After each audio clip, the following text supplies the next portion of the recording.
देखिए, इस पे भी कोई मीम बना के हमसे एक सवाल लिखा था कि आपके यहाँ तो 4 अलाउड है, कम से कम एक तो कर ही लो। दरअसल ढूंढ रहे शुभंकर हैं। भाई सच बताऊं ना, ये जैसा एक मिथक देश में गढ़ा गया ना, बीच में भाजपा के एक मुख्यमंत्री ने ये बयान दिया कि मुसलमान तो 4 शादियां करते हैं। मैं पार्लियामेंट में घुस रहा था, हेमंत विश्व शर्मा ने कहा कि मुसलमान 4 शादियां करता है। मुझे आज तक एक भी व्यक्ति ऐसा नहीं मिला जिसने 4 शादी की।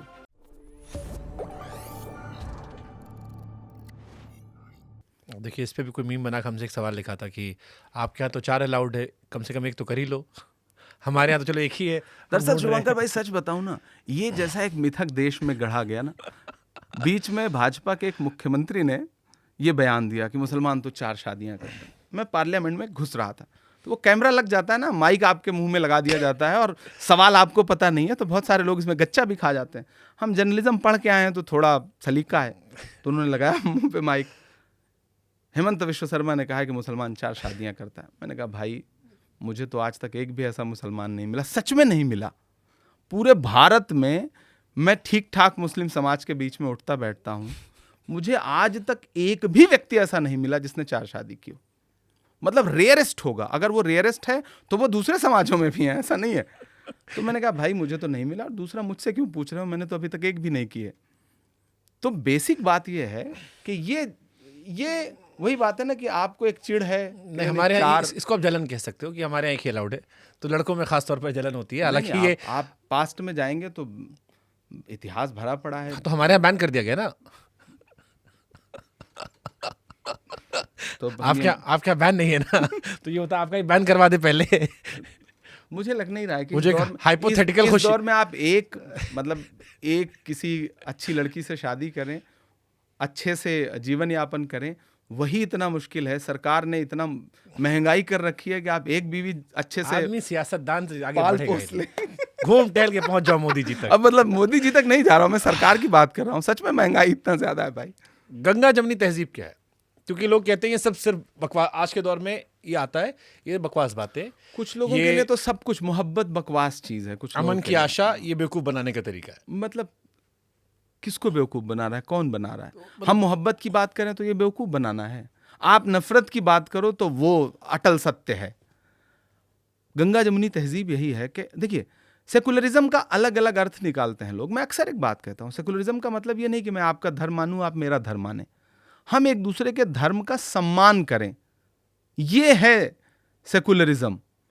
अब स्थिति यह है कि बड़े संवैधानिक पदों पे बैठे हुए लोग कहते हैं सेकुलरिज्म नासूर है। संवैधानिक पद पे बैठे हुए, भारत में बैठे हुए केंद्रीय मंत्री ये शब्द बोल रहे हैं। तो आप बताइए ना कि आप नहीं चाहते कि समाज जो है मिलजुल के रहे? मतलब इसके जो कॉन्ट्रास्ट में बातें आती हैं, क्योंकि मैंने टीवी पे बहुत सारे डिबेट इस पे अपनी छाती फाड़ फाड़ कर की है, दोनों पक्षों को सुना है, तो उसमें यह आता है कि इंडिया में सेकुलरिज्म मतलब है लिटिल इंक्लाइंड टुवर्ड मुस्लिम्स। किसने कहा? ये मतलब मुस्लिम समाज का अपना एक अलग रोना है कि मतलब हमें शिक्षा सही से नहीं मिली। दूसरा इसको लेकर मतलब सच्चर कमेटी की रिपोर्ट बताती है कि चीजें बेहतर नहीं रही। दूसरा इसको लेकर मनमोहन जी का बयान, जिसको लेकर अलग अलग वर्जन लोग करते हैं कि सही था गलत था, वो झूठा बयान था, उसको भी लेकर आता है कि it was little inclined toward रहा। और क्योंकि उस दौर में जैसे भगवा आतंकवाद का जिक्र आया, तो सुशील शिंदे साहब ने मेरी पॉडकास्ट में कहा था कि नहीं कहना चाहिए था, हमने कह दिया। तो वो ये मानते हैं कि कांग्रेस। आपको पता है ये शब्द किसने गढ़ा था? किसने? आर.के. सिंह ने, तत्कालीन गृह सचिव ने। गृह मंत्री का स्टेटमेंट था। और आर.के. सिंह नहीं गढ़ा, उन्होंने शब्द था, और उनको भाजपा ने मंत्री बनाया, 2 बार सांसद बनाया। मतलब चिदम्बरम साहब और मैं जिस महीन सिस्टम का जिक्र करता हूं ना, वो महीन सिस्टम दरअसल वही है। तुम्हारे भी हमारे भी हैं। मतलब ठीक है, बैठे हुए हैं। आप सोचिए आज के दौर में कोई एक अधिकारी कुछ भी सरकार के खिलाफ मतलब रिपोर्ट देश को दे पा रहा है?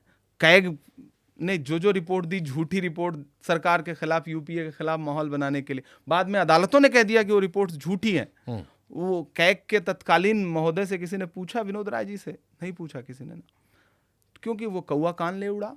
तो वो नैरेटिव देश में बनाया गया कि तो दरअसल मतलब सेकुलरिज्म को भी, अमन की आशा को भी, अमन और प्रेम और मोहब्बत से किसको तकलीफ हो सकती है और क्यों होती है?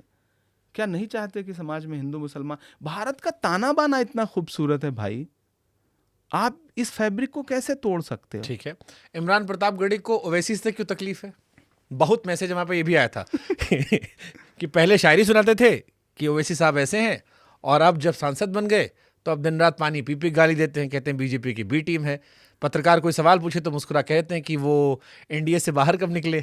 नहीं, हम देखिए, वो तो सवाल था अलायंस करना चाहिए नहीं। हाँ। हम तो आपके पॉडकास्ट पे बात, अच्छा सवाल है भाई। कल तक आप कह रहे थे कि कांग्रेस तो म्यूजियम में रखने वाली पार्टी है। हाँ। ये अभी 2 साल पहले कह रहे थे आप।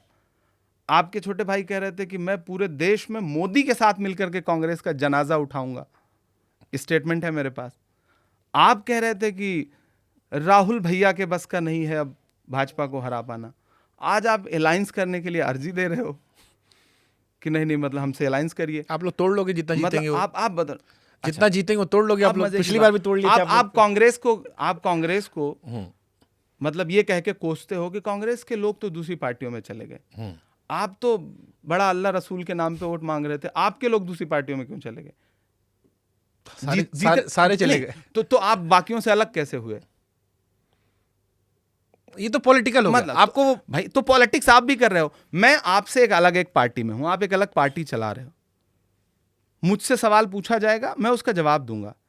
मैं भाजपा की आलोचना करूंगा, मेरी विचारधारा नहीं मिलती। मैं आपकी आलोचना करूंगा, मेरी विचारधारा नहीं मिलती आपसे। आपको इतनी तकलीफ क्यों होती है? क्यों लगता है बीजेपी आप गाली गलौज पे क्यों उतर आते हैं? आप अपनी आलोचना नहीं सुन सकते? आप लोकतंत्र में नहीं है? स्वाभाविक सी बात है। आपको किसी ने गाली दी? जो सोशल मीडिया पे आपको किसी ने गाली दी? भाजपा का आईटी सेल जिस तरह बिहेव करता है, आपका सेम आईटी सेल उसी तरह बिहेव करता है। ठीक है, स्पेसिफिक तो क्यों ना कभी इमरान प्रतापगढ़ी को किसी ने इसलिए गाली दी कि उन्होंने ओवैसी का विरोध किया? मतलब आप सोशल मीडिया उठा के देख लीजिए, वो तो काम ही है। वो तो मैं देखिए, मैं 2017 से इस चीज को फेस करता हूँ, मतलब फेस करता हूँ। और आपने टिकट मांगा था कभी ओवैसी साहब से? सवाल ही नहीं पैदा होता। ये भी एक रूमर उठता है कि आपने मांगा था, उन्होंने दिया नहीं। वो तो कई झूठ बोलते हैं। एक झूठ उन्होंने ये भी बोला ना कि मैं महाराष्ट्र में उन्हीं के 2 एमएलए के वोट से राज्यसभा पहुंचा। ये बड़ा झूठ। हमारे पास 44 एमएलए थे, हमें 41 वोट की जरूरत थी, हमें 44 के 44 वोट मिले। और उनके जो स्टेट के सदर थे, वो जो है सुबह के 5 बजे ट्वीट करते हैं कि हमारा वोट इमरान प्रतापगढ़ी को जाएगा, हमें जरूरत ही नहीं, आपसे मांगा किसने? और दूसरी बात, हमारे 44 वोट थे, हमें 44 के 44 वोट मिले। आप तो अजीत पवार जी के साथ मीटिंग कर रहे थे, और मैं अगर बोलूं तो आपके वोट तो जिनसे आपने तय किया था उनको भी नहीं दिया। तो फिर आपके वो दोनों वोट पता नहीं भाजपा को गए या शिवसेना को गए। तो भैया आप हमारे नाम के साथ क्यों चिपकाते हो? बट आप दोनों तो एक ही लड़ाई लड़ रहे हो ना। ये जो आप चिपकाने की कोशिश करते हो ना, वो गलत है ना। आप जब देखो, बात यही ना कि जब आप कुरान की आयतें पढ़ के वोट मांगते हो तो फिर आप सच्चाई भी बोलो ना। मुझे आपके वोट की जरूरत नहीं थी, मुझे 44 वोट मिले थे, मैं चुन के आया हूँ। ओवैसी साहब की पार्टी झूठ बोल रही है। बिल्कुल झूठ बोल रही है, मैं आपके पॉडकास्ट पे कह रहा हूँ। मुझे तो उनसे पूछना है कि आपके वो 2 वोट किसको गए थे, भाजपा को या शिवसेना को या एनसीपी को? डील किससे हुई थी? आपने बीजेपी की बी टीम क्यों कहा उन्हें? भाई, इस देश में SIR पे प्रोटेस्ट चल रहा है, 300 सांसद डिटेन हो रहे हैं, मार्च हो रहा है। आप गायब क्यों हैं? कहाँ हैं आप? वोट किसके काटे जा रहे हैं बिहार में? बड़ा चंक किसका वोट काटा जा रहा है? कौन मतदाता परेशान है? आप इतनी बड़ी यात्रा हो रही है, राहुल गांधी जैसा इंसान, जिसको आप कहते हो कि शहजादा है, राजकुमार है, वो सुबह 8 बजे निकलता है, रात के 9 बजे लाखों लोगों से मिलता हुआ, उनको जागरूक करता हुआ यात्रा कर रहा है। आपका स्टेट प्रेसिडेंट कहाँ है? आप कहाँ हो? और फिर कहोगे कि हमें अलायंस में शामिल कर लीजिए, और उसके लिए अपने समर्थकों से आप 4 पोस्टर लेकर के खड़ा कर दोगे कि हमें अलायंस में शामिल कर लीजिए। कल तक तो आप कह रहे थे कि कांग्रेस म्यूजियम में रखने की पार्टी। दिल पे ले गए उनका बयान आप लोग। आज आप कह रहे हो कि हमें शामिल कर लीजिए। नहीं, दिल पे नहीं ले गए, हम तो मजे ले रहे हैं। बट अगर आएंगे तो आपका मुस्लिम वोट यूनाइट होगा। देखिए, कांग्रेस किसी एक समाज, किसी एक धर्म विशेष की पार्टी नहीं है। कांग्रेस सबको साथ लेके चलती है। कांग्रेस के लिए सबका वोट महत्वपूर्ण। बट इसी लॉजिक से तो आप बीजेपी की बी टीम कहते हो आप लोग कि अगर वो अलग लड़ते हैं तो इतना मुसलमान का वोट डिवाइड होता है जिससे बीजेपी जीत जाती है, इसीलिए उनको बी टीम कहते हैं। कभी इस तर्क पे उनको बिल्कुल ऐसा तो फिर बी टीम कहते हो। वो अपना चुनाव लड़ने, लोकतंत्र में सबको चुनाव लड़ने का हक है, मैं कभी इस चीज को डिनाई नहीं करता। आप चुनाव लड़िए। आपने कहा ना एनडीए से बाहर कब निकले? नहीं, हम क्यों नहीं सवाल पूछेंगे कि आप SIR पे कहाँ हो? हम क्यों नहीं सवाल पूछेंगे कि मतलब इस बीच डेलीगेशन के बाद सुर बदले हैं? हम क्यों नहीं सवाल पूछेंगे? अच्छा, हम सवाल पूछेंगे तो आप गाली दोगे, तर्क से जवाब नहीं दोगे, तो ये तो वही बात होगा ना, जो भाजपा का आईटी सेल कर रहा है वही आपका आईटी सेल कर रहा है। तो जो लोग ये अच्छा, अल्लाह रसूल के नाम पे वोट मांगोगे और गाली गलौज करेंगे आपके समर्थक, तो भैया फिर मतलब एक 50 साल की आपकी सियासत है, 5 साल पहले पॉलिटिक्स में आए हुए एक लड़के को आपको गाली देनी है, इतना डर किस बात का? आप क्यों टारगेट कर रहे हो?